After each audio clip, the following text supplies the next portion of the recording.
धर्म को इंग्लिश में क्या कहते हैं? रिलीजन, और उर्दू में मजहब। बचपन से हमें यही बताया और पढ़ाया गया है, लेकिन क्या आपको पता है कि धर्म को रिलीजन या मजहब कहना उतना ही गलत है जितना समुद्र को कुआं कह देना? बरसों से जो पढ़ा है वो गलत भी हो सकता है, ये एक्सेप्ट करना थोड़ा मुश्किल है, लेकिन सिर्फ 1 मिनट मुझे ध्यान से सुनिए, आपको धर्म और रिलीजन का फर्क समझ में आ जाएगा।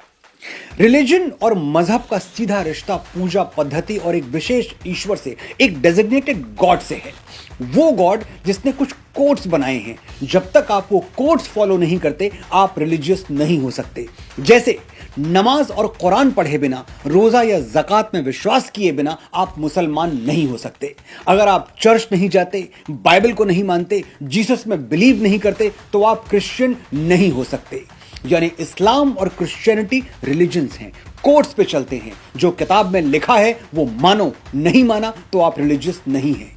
और धर्म क्या है? मत मानिए कोई किताब, मत बजाइए किसी मंदिर में घंटी, मत उतारिए किसी देवी देवता की आरती, फिर भी आप धार्मिक हो सकते हैं, क्योंकि फॉलो करने के लिए कोई कोड है ही नहीं, आसमान से कोई किताब उतरी ही नहीं। तो फिर श्रीमद् भगवद गीता और रामायण क्या है? सिर्फ अच्छा, कामयाब और भरपूर जीवन जीने का मैनुअल। इन ग्रंथों का धर्म से कोई रिश्ता नहीं है। धर्म का मतलब पूजा पद्धति नहीं, जीवन शैली है। It's not a way of worship, it's way of living.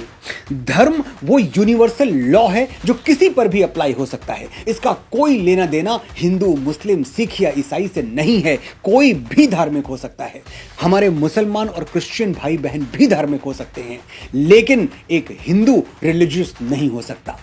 1 room वाला हवेली में आने का सपना तो देख सकता है, लेकिन हवेली वाला 1 रूम में जाने का सपना क्यों देखेगा? Common sense. ऋषि चारवाक के बारे में पढ़िएगा। वो नास्तिक थे, किसी देवी देवता या कर्मकांड में विश्वास नहीं करते थे, फिर भी हम उनको ऋषि मानते हैं। गौतम बुद्ध ने तमाम सनातन परंपराओं को ठुकरा दिया, और सनातन ने क्या किया? उनको 9वां अवतार कह के अपना लिया। ये है धर्म। अगर कोट्स देखे जाते तो हम बुद्ध को भगवान नहीं, शैतान कह देते, लेकिन हम जानते थे कि बुद्ध जैसी भगवत्ता किसी अवतार को ही मिलती है, तो हमने उन्हें भगवान कहा और सर झुका दिया। ये है धर्म।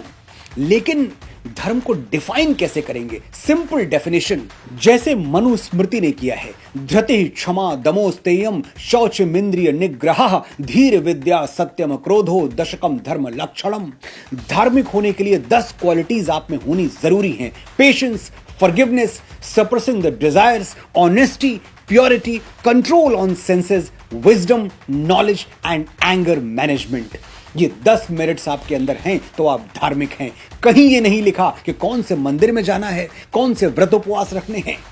मैं डिक्शनरी छापने वाले देश के सभी पब्लिशर से ये रिक्वेस्ट करता हूं कि आने वाले एडिशंस में सुधार करें और धर्म को धर्म ही रहने दें, उसे रिलीजन ना बताएं। जैसे राम राम है, कृष्ण कृष्ण है, गंगा गंगा है, वैसे ही धर्म धर्म है। As simple as that. ये डिक्शनरीज तो खैर जब बदलेंगी तब बदलेंगी।